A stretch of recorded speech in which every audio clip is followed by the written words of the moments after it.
날씨가 매우 무덥죠. 여러분 건강에 유의하시고 하나님의 평안과 안식이 여러분 가정에 충만하시기를 간절히 바랍니다.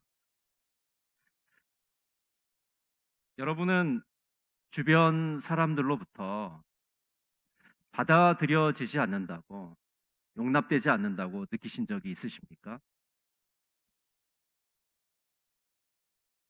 홍당무라는 소설에 보면 이 홍당무라는 주인공이 등장을 합니다. 이 소녀는 이 머리 색깔이 온통 빨개서 붉은색이어서 홍당무라는 별명을 갖게 되었습니다. 그 홍당무의 가족을 살펴보면 막내 아들 홍당무에게 온갖 집안일을 시키는 엄마가 있고요. 또 집안일에는 전혀 관심이 없는 아빠가 있습니다. 그리고 새침대기이지만 마음이 여린 누나가 있고 게으르고 겁쟁이인 형이 있습니다. 홍당무의 가족은 아주 편안하고 따뜻한 그런 가족들은 아니었습니다. 특히 이기적이고 개박한 엄마는 유독 홍당무를 구박했습니다. 홍당무의 뺨을 때리기도 하고 밥을 더 달라고 그러면 오히려 거친 말을 내뱉고 홍당무에게 온갖 집안일을 다 시켰습니다. 결국 홍당무는 화가 나서 반항을 시도했지만 그마저도 잘 되지 않았습니다. 홍당무는 그 과정들을 통해서 가족과 세상에 대해서 더 깊이 알게 되었습니다. 이 홍당무라는 소설에는 가족 안에서 느끼는 그 소외감과 가족에게 따뜻하고 사랑의 마음을 바라는 그 마음들이 잘 담겨져 있습니다. 여러분, 미운 오리 새끼 이야기 다 아시죠? 어느 연못가에 어미 오리가 알을 품고 있었습니다. 어미 오리가 낳은 알들에서 아기 오리들이 하나씩 태어나기 시작했습니다. 그런데 전혀 모습이 다른 아기 오리가 태어나게 되었습니다. 그래서 어미 오리는 이 아기 오리를 칠면조인가 보다 그렇게 생각을 했었습니다. 이 모습이 다른 아기 오리는 다른 오리들에게 끊임없이 괴롭힘을 당했습니다. 못생겼다는 거죠. 우리와 다르다는 거죠. 그래서 결국 이 아기 오리는 연못가를 떠나서 여러 곳을 다니게 되었습니다. 그리고 시간이 지나서 어른이 된 아기 오리는 자기가 오리가 아니라 백조였다는 것을 알아차리게 됩니다. 다른 동료들에게 받아들여지지 않는, 가족들에게 받아들이지 않는 것은 우리를 너무나도 힘들고 슬프게 만드는 것입니다. 누가복음 5장 29절부터 31절에 보면 예수님의 제자로 부름을 받은 세리 마태라는 사람이 등장합니다. 이 사람은 예수님의 부름을 받기 전에 예수님을 만나게 되고 예수님을 만나서 잔치를 열게 됩니다. 그리고 자신의 친구들인 세리와 죄인들을 부르게 되는 것이죠. 근데 유대 종교 지도자들인 바리새인과 서기관들은 예수님께서 죄인들과 함께 식사하신다고 비판을 하게 됩니다. 그러자 예수님은 나는 의인을 부르러 온 것이 아니라 죄인을 부르러 왔다고 말씀하시는 것이죠. 예수님은 아무도 받아주지 않는 그 사람들을 따뜻하게 받아주십니다. 그들을 환영하십니다. 오늘 로마서 5장 15장 7절부터 9절에서도 서로 받으라고 말씀해 주고 있습니다. 예수님은 우리를 따뜻하게 받아주셨다고 말씀하고 있는 것이죠. 여러분, 왜 예수님은 우리를 따뜻하게 용납하셨습니까? 우리 7절에 그 이유가 나와 있습니다. 우리 7절을 같이 한번 읽어볼까요? 그러므로 그리스도께서 우리를 받아 하나님께 영광을 돌리심과 같이 너희도 서로 받으라. 예수님께서는 죄인인 우리들을 왜 용납하시고 받으셨을까요? 그것은 하나님의 영광을 드러내기 위해서입니다. 하나님의 진실하심과 하나님의 신실하심을 드러내기 위해서 예수님은 우리를 받아주신 것이죠. 예수님은 우리를 어떻게 받으셨습니까? 높은 보좌에 앉아 계신 분인데 스스로를 낮추셔서 우리를 받으십니다. 영광스러운 하나님이란 지위에서 비천한 인간으로 낮아지셨습니다. 빌립보서 2장 6절부터 8절 말씀을 우리 한번 천천히 읽어보겠습니다. 그는 근본 하나님의 본체시나 하나님과 동등됨을 취할 것으로 여기지 아니하시고 오히려 자기를 비워 종의 형체를 가지사 사람들과 같이 되셨고 사람의 모양으로 나타나사 자기를 낮추시고 죽기까지 복종하셨으니 곧 십자가에 죽으심이라. 예수님은 종의 형체를 가지시고 죽기까지 복종하심까지 자기를 낮추셨습니다. 우리를 받아 주셨습니다. 예수님은 우리를 어떻게 맞으셨습니까? 예수님은 있는 그대로의 나를 받아들이십니다. 예수님은 우리가 자신을 포장하고 꾸며진 채로 오기를 원하지 않으십니다. 우리가 있는 모습 그대로 주님께 나가게 되면 주님은 그대로 우리를 받아주십니다. 우리는 예수님으로 인해 변화될 수 있습니다. 우리에게 먼저 죄를 씻은 후에 다시 오라고 말씀하지 않으십니다. 나에게 와라. 내가 너를 깨끗하게 할 거다. 너의 모든 죄를 용서해 줄 거라고 말씀해 주고 계시는 것이죠. 요한일서 1장 7절에 이렇게 말씀합니다. 그가 빛 가운데 계신 것 같이 우리도 빛 가운데 행하면 우리가 서로 사귐이 있고 그 아들 예수의 피가 우리를 모든 죄에서 깨끗하게 하실 것이요. 우리가 주님께로만 가면 주님께서는 죄로 인해 덕지덕지 더러운 우리들을 그 보혈의 피로 깨끗하게 씻어 주시겠다고 약속하고 계십니다. 이처럼 예수님께서 죄인을 받으심으로 먼저 유대인들이 구원을 받게 되었습니다. 오늘 8절 말씀을 제가 읽어드리겠습니다. 내가 말하노니 그리스도께서 하나님의 진실하심을 위하여 할례의 추종자가 되셨으니 이는 조상들에게 주신 약속들을 견고하게 하시고. 예수님은 유대인들 때문에 할례의 추종자가 되셨다고 말씀합니다. 이 할례의 추종자가 되셨다는 말씀은 할례 받은 사람들의 종이 되었다는 겁니다. 이 말은 예수님의 1차적인 관심이 유대인들에게 있었다. 예수님이 공생애의 초점을 유대인들에게 맞추었다고 말씀하고 있는 것입니다. 마태복음 15장 24절에 보면 이렇게 말씀합니다. 예수께서 대답하여 이르시되 나는 이스라엘의 집에 잃어버린 양 외에는 다른 데로 보내심을 받지 아니하였노라 하시니. 예수님은 유대인들을 받으시고 유대인들을 구원하십니다. 유대인들에게 하나님의 은혜를 베푸시는 것이죠. 그런데 예수님이 유대인들만 구원하시는 것이 아니라 이방인들도 구원하신다고 말씀해 주고 있습니다. 유대인들을 통해서 이방인들을 구원하시려는 것이 바로 하나님의 계획이라는 것이죠. 이방인들도 하나님의 백성이 됩니다. 로마서 11장 17절과 24절 우리 같이 한번 천천히 읽어볼까요?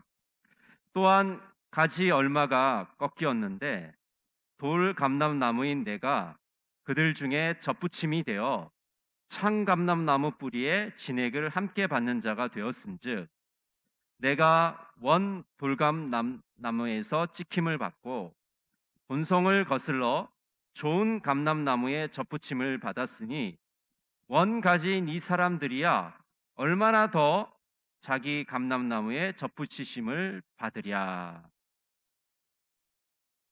여러분, 저와 여러분은 유대인이 아닙니다. 이방인들이에요. 이 로마에서의 말하는 돌감람나무이죠. 이 돌감람나무는 별로 쓸모가 없는 나무예요. 참감람나무가 굉장히 좋은 겁니다. 여기서 좋은 열매들이 나오고 좋은 나무의 역할을 하는 것이죠. 근데 이방인들은 참감람나무가 아니라 돌감람나무, 아무짝에도 쓸모없는 존재들이다. 구원을 받을 수 없는 존재들이라고 말씀하고 있는 것입니다. 근데 어떻게 이방인들이 구원을 받게 되었습니까? 이 참감람나무에 이 돌감람나무가 접붙임을 받았기 때문에. 돌감람나무가 참감람나무가 된 것이죠. 참감람나무의 열매를 맺게 된 겁니다. 하나님의 구원을 받고 하나님의 자녀가 되고 하나님의 백성이 된 것이죠. 예수님께서 우리를 받아주심으로 우리는 하나님의 백성이 되고 하나님께 영광을 돌리게 되었습니다. 여러분, 8월의 행복 연습은 서로 용납하라입니다. 우리 주변에 있는 분들 한번 보시면서 이렇게 한번 해보십시오. 서로 용납합시다. 한번 해보세요. 서로 용납합시다. 예, 뒤에 계시죠? 앞에 계시고. 네. 세상을 살다 보면은 나를 불편하게 하는 사람을 만나게 됩니다. 내가 불편한 사람들이 반드시 있게 마련입니다. 여러분, 어떨 때 상대방이 불편합니까? 나와 생각이 다르고 나와 행동이 다른 사람들을 만나게 되면 불편해. 심지어는 나와 정반대로 행동하는 사람을 만나게 됩니다. 얼마나 불편하고 어색하고 심지어는 화가 치밀어 오르기도 하는 것이죠. 이런 불편한 사람들을 만날 때 우리는 어떻게 반응해야 되는 것입니까? 그냥 무시해 버리는 것이 좋을까요? 아니면 그 사람들과 조금 더 친해지기 위해서 식사라도 함께 해야 되는 것일까요? 오늘 성경에서 주님은 서로 받으라고 말씀하고 있습니다. 이 서로 받는다는 것은 마음으로 그 사람을 받아들이라는 것입니다. 머리로 받으라는 것이 아니라 가슴으로 그 사람을 받아들이라고 말하고 있는 것이죠. 여러분, 우리가 불편한 사람을 대할 때는 머리로 얼마든지 받을 수 있습니다. 받아들이는 척, 용납하는 척, 상대방을 위하는 척 할 수 있어요. 근데 마음으로 받아들이지 않으면, 가슴으로 받아들이지 않으면 그것은 곧 거짓으로 탄로나게 됩니다. 드러나게 됩니다. 아, 저 사람이 가짜로 나를 대하는구나 라는 것이 금방 드러나게 되는 것이죠. 서로 받는다는 것은 그 사람과 만나는 것을, 그 사람과의 교제를 즐거워하는 것입니다. 마음 깊은 곳에서 우러나와서 따뜻하게 그 사람을 친절하게 대하는 것이죠. 이 마음에서 우러나지 않으면 상대방은 내가 진심을 다하지 않는다는 것을 금방 알아차리게 됩니다. 여러분, 불편한 사람을 받아들일 수 있고 불편한 사람을 용납할 수 있는 힘은 어디에서 오는 것일까요? 우리 인간의 힘으로 우리가 노력한다고 해서, 우리가 결단한다고 해서, 우리가 결심한다고 해서 그 사람을 받아들일 수가 없습니다. 불편한 사람을 받아들일 수 있는 힘은 예수님께로부터 오는 것입니다. 왜냐하면 주님께서 우리를 먼저 받으셨기 때문입니다. 우리 로마서 15장 7절 공동 번역으로 한번 읽어볼까요? 그러므로 그리스도께서 여러분을 받아들이신 것 같이 여러분도 서로 받아들여서 하나님의 영광을 드러내십시오. 여러분, 우리가 불편한 사람을 받아들일 수 있는 그 힘은 주님께로부터 옵니다. 주님께서 우리를 먼저 받으셨기 때문에 주님이 받으신 것을 우리가 기억하고 그것을 가슴에 새기게 되면 우리는 받아들일 수 있는 힘과 용기를 얻게 되는 것이죠. 예수님은 강한 사람도 받아들이시고 약한 사람도 받아들이셨습니다. 남녀노소 상관없이 빈부귀천에 관계없이 예수님은 모두를 다 용납하셨습니다. 그 예수님을 우리가 묵상하고 그 예수님의 사랑을 우리 가슴에 새기게 되면 우리는 비로소 다른 사람들을 받아들일 수 있는 힘과 용기를 얻게 되는 것이죠. 예수님께서 우리를 어떻게 용납하셨는지를 머릿속에 떠올리시면서 다른 사람들을 받아들이시는 여러분 모두가 되시기를 간절히 바랍니다. 그렇다면 이제 우리는 구체적으로 어떻게 다른 사람들을 받아들여야 될까요? 용납해야 될까요? 첫 번째로 다른 사람을 판단하는 것을 그만두어야 합니다. 우리 베드로전서 3장 8절 말씀을 같이 한번 보겠습니다. 마지막으로 말하노니 너희가 다 마음을 같이하여 동정하며 형제를 사랑하며 불쌍히 여기며 겸손하며. 만나는 사람들을 동정하고 그들을 불쌍하게 여기게 되면 우리는 판단하는 일을 내려놓게 되는 것이죠. 만나는 모든 사람을 새로운 마음가짐으로 대하게 되는 것입니다. 여러분, 우리가 우리 마음속에 다른 사람을 판단하고 그 편견과 선입견을 가지게 되면 그 사람을 제대로 볼 수가 없습니다. 마치 이건요, 실내에서 선글라스를 끼고 있는 것과 같아요. 여러분, 이 뜨거운 여름날에 밖에서 선글라스를 끼면 우리가 참 활동하기가 좋잖아요. 잘 보이고 햇빛도 눈도 보시지 않고. 그렇지만 여러분, 선글라스를 끼고 실내에 들어오면 어떻습니까? 어두컴컴한 실내에 들어오면 잘 보이질 않아요. 우리가 편견과 선입견을 갖고 있으면 사람을 있는 그들의 모습으로 보지 않고 선글라스를 낀 것처럼 그렇게 보입니다. 뿌옇게 보여요. 전혀 보이지 않습니다. 그 사람의 진면목이 참모습이 보이지 않는 것이죠. 우리가 그 사람을 판단하기 시작하면 그 사람을 제대로 볼 수가 없습니다. 그 판단하는 것을 내려놓지 않으면 우리는 그 사람을 제대로 보기가 어려운 것이죠. 누가복음 6장 37절은 이렇게 말씀합니다. 비판하지 말라. 그리하면 너희가 비판을 받지 아니할 것이요. 정죄하지 말라. 그리하면 너희가 정죄를 받지 않을 것이요. 용서하라. 그리하면 너희가 용서를 받을 것이요. 비판하고 정죄하면 상대방을 우리는 용납할 수가 없는 것이죠. 비판하고 정죄하는 것을 내려놓을 때 상대방을 비로소 받아들일 수 있게 됩니다.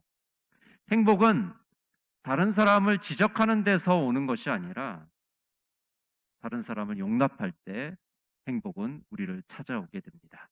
한번 따라해 보실까요? 행복은 다른 사람을 지적하는 데 있는 것이 아니라 용납할 때 찾아온다.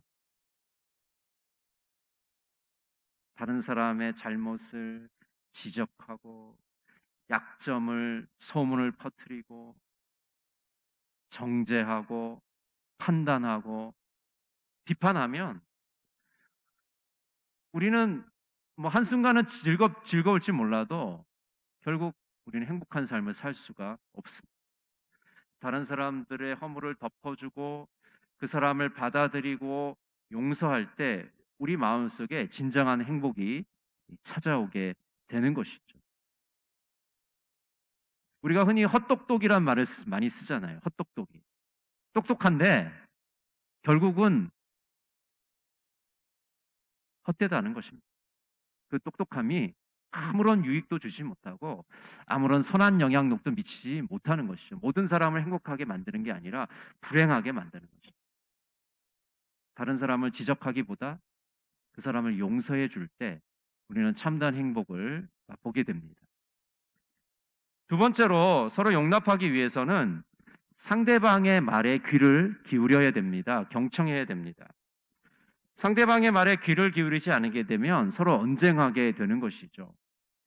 가끔 TV 토론 프로그램을 보게 되는데 거기서 보면 상대방의 말을 잘 들어주게 되면 그 토론을 아주 물 흐르듯이 잘 하게 됩니다. 근데 대부분의 경우에 보면 생각이 반대되는 사람들이 나와 앉아 있기 때문에 서로 상대방의 말을 잘 듣지를 않아요. 그럼 나중에 어떻게 되게 되냐면 서로 말싸움을 하게 됩니다. 또 말싸움을 하게 되면 감정이 드러나게 되고 또 감정 때문에 서로 치고받게 되는 그런 경우를 많이 보게 되는 것이죠. 언쟁을 피하지 않으면 서로 용납할 수 없게 됩니다. 서로 말하고 싶은 충동들을 내려놓고 서로 상대방에게 감정적으로 싸주고 싶은 마음을 내려놓지 않으면 우리는 서로를 용납할 수 없게 되는 것이죠. 우리가 상대방의 말을 경청하기 시작하면 놀라운 일이 벌어지게 됩니다. 미국의 서부 개척 시대의 일입니다. 한 젊은이가 물건을 사다 파는 행상을 하고 있었습니다.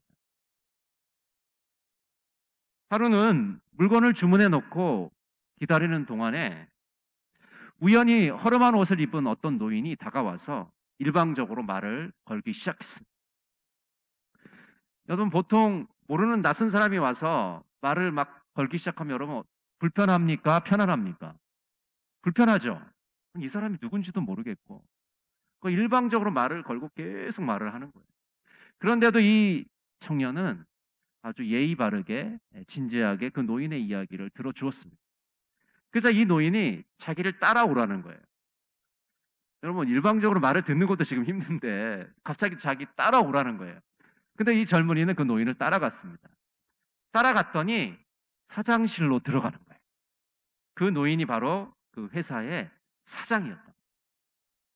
그래서 그 사장님은 그 젊은이에게 계속해서 말을 합니다. 자기 젊었을 땐 이런 일이 있었고 회사를 세울 땐 또 이런 일이 있었고 지금 이 세상은 이렇게 돌아가고 수많은 말을 쏟아 놓았습니다.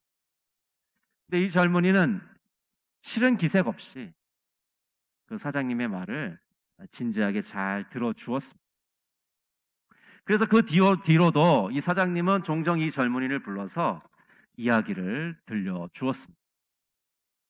근데 사실 이 젊은이는 물건을 하루 이때다가 파는 생상이었기 때문에 그 노인의 말을 들어주기 시작하면 오랜 시간이 걸렸기 때문에 공을 치는 일이 많게 되었죠. 장사를 할 수가 없었습니다. 그럼에도 불구하고 이 젊은이는 이 노인의 말을 끝까지 잘 경청해 주었습니다. 그리고 어느 날이 되었는데 이 사장님이 이 젊은이에게 이렇게 말했습니다. 나는 이제 나이도 많고 재산을 물려줄 자식도 없고 믿을 만한 사람도 없네. 다들 내 재산에만 관심이 있지 내 말을 들어주려고 하는 사람은 없었네. 나는 오랫동안 내 재산을 물려줄 사람을 찾고 있었다네. 내 재산을 물려받으려면 최소한 내 얘기를 들어보아야 하지 않겠는가.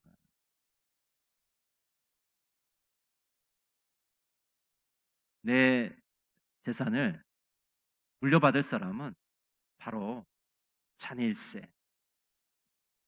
그 젊은이는 그저 노인의 이야기를 경청해 주었을 뿐인데 그 노인의 재산을, 그 사장님의 재산을 물려받게 되었습니다.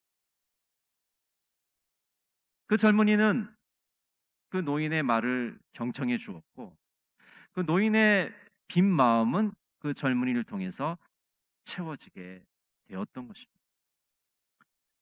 여러분, 다른 사람의 말을 들어준다는 것은 그저 들어주는 것으로 끝나지 않습니다. 거기에 놀라운 일이 기다리고 있습니다. 상대방의 마음을 치유하게 되고 심지어는 그 말을 듣는 나 자신의 아픔까지도 치유되는 경험을 하게 되는 것이죠. 경청이라는 것은 놀라운 힘을 가지고 있습니다. 우리가 상대방의 말을 경청해주면 우리는 서로를 용납하게 되고 거기에 아름다운 일들이 일어나게 되는 것을 보게 됩니다. 세 번째로 서로 용납해 주기 위해서는 함께 의논하고 함께 일하는 것이 필요합니다. 제가 예전에 있던 교회에서 부목사 때의 일인데 오늘 담임 목사님이 저를 부르시면서 이제 부서를 하나 만들 건데 부장님하고 한번 잘 이 부서를 세워보라고 이야기를 하셨습니다. 근데 보통 다른 부서들은 뭐 조직도 다 돼 있고 예산도 있고 할 일도 다 정해져 있어요. 그냥 하기만 하면 되는 것인데 이 부서는 딸랑 저하고 부장님밖에 없고 부서 이름밖에 없는 거예요. 아무것도 없어요.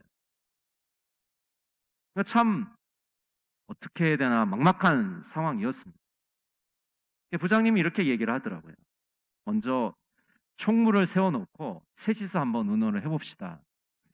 그래서 총무님을 구해서 세 사람이 머리를 맞대고 이제 이야기를 했습니다. 이 부서가 앞으로 어떤 일을 해야 되고 또 어떤 방향으로 나가야 될지 그리고 또 어떤 준비를 해야 될지를 서로 의논을 했어요. 그리고 하나씩 하나씩 준비를 해 나가기 시작했습니다. 그렇게 준비하다 보니까 어느새 1년이 지나게 되고 2년이 지나게 되고 이름만 있던 이 부서가 제자리를 찾게 되었고 제 역할을 하게 되었습니다.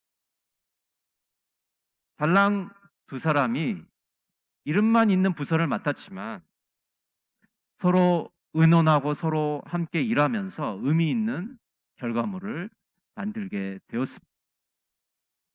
여러분, 이렇게 부서를 제대로 만들 수 있었던 이유는 서로를 받아들였기 때문입니다. 만약 부장님에 대해서 제가 판단을 하고 부장님이 저에 대해서 판단을 했다면 서로 믿지 못하고 판단을 했다면 우리는 그런 좋은 부서를 만들 수가 없었을 겁니다. 그러나 서로 받아들이고 서로 의논하고 서로 일하는 분위기를 만들었기 때문에 좋은 부서를 만들 수가 있었던 것이죠. 여러분, 내 옆에 있는 형제 자매를 따뜻하게 맞아 주시기를 바랍니다. 진심으로 그들을 환영하시기를 바랍니다. 우리가 마음 깊은 곳에서 우러나는 마음으로 그 사람을 대하지 않으면 그 사람은 그것이 거짓이라는 것을 금방 알아차리게 되는 것입니다. 베드로전서 4장 8절은 이렇게 말씀합니다. 무엇보다도 뜨겁게 서로 사랑할지니 사랑은 허다한 죄를 덮느니라. 서로 뜨겁게 사랑하면 서로의 허물을 덮어주게 되는 것입니다. 이렇게 서로 용납하는 분위기가 되면 서로 의논할 수 있고 서로 함께 일을 하는 기쁨을 누리게 되는 것이죠. 우리가 서로를 용납해 주기 위해서는 먼저 판단하는 일을 내려놓아야 됩니다. 선경과 편견이라는 이 선글라스를 벗어야 되는 거죠. 그리고 상대방의 말을 경청해 주어야 됩니다. 이렇게 함께 의논하고 함께 일하는 분위기가 되면 우리는 서로를 용납하는 삶을 살아갈 수 있게 되는 것이죠. 렉스 루케이도의 책에 보면 미국인들이 가장 듣고 싶어하는 말 세 가지에 대해서 이야기합니다. 미국 사람들이 듣고 싶어하는 첫 번째 말은 사랑합니다라는 말이에요. 두 번째 말은 용서합니다라는 말이고요. 세 번째 말은 굉장히 미국적이죠. 저녁 식사 준비가 다 되었습니다라는 말입니다. 저녁 식사 준비가 다 되었습니다. 여러분 어떤 말을 듣고 싶으세요? 주님께서는 우리들에게 사랑과 은혜를 베풀어 주십니다. 오늘 또 주님의 그 식탁에 우리 한 사람 한 사람을 초대하고 계십니다.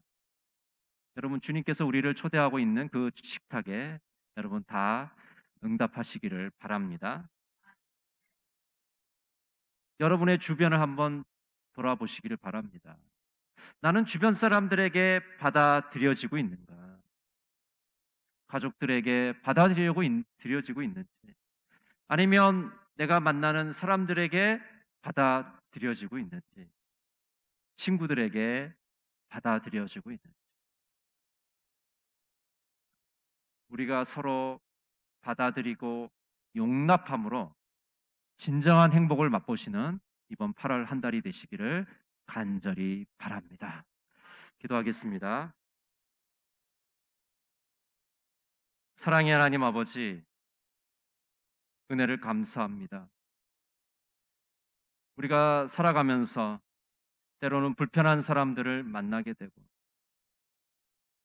우리 주변 사람들이 나를 받아주지 않는다는 느낌을 느낄 때가 많습니다. 아버지 하나님, 그럴 때마다 주님께서 우리를 받아주심을 먼저 기억하게 하시고 마음 깊은 곳에서 진심으로 상대방을 맞아들일 수 있는 저희들 될 수 있도록 도와주시옵소서. 판단하기를 멈추게 하여 주시옵소서. 상대방을 말을 경청하게 하시고 함께 의논하며 함께 일하는 기쁨을 누릴 수 있도록 도와주시옵소서. 예수님의 이름으로 기도드립니다. 아멘.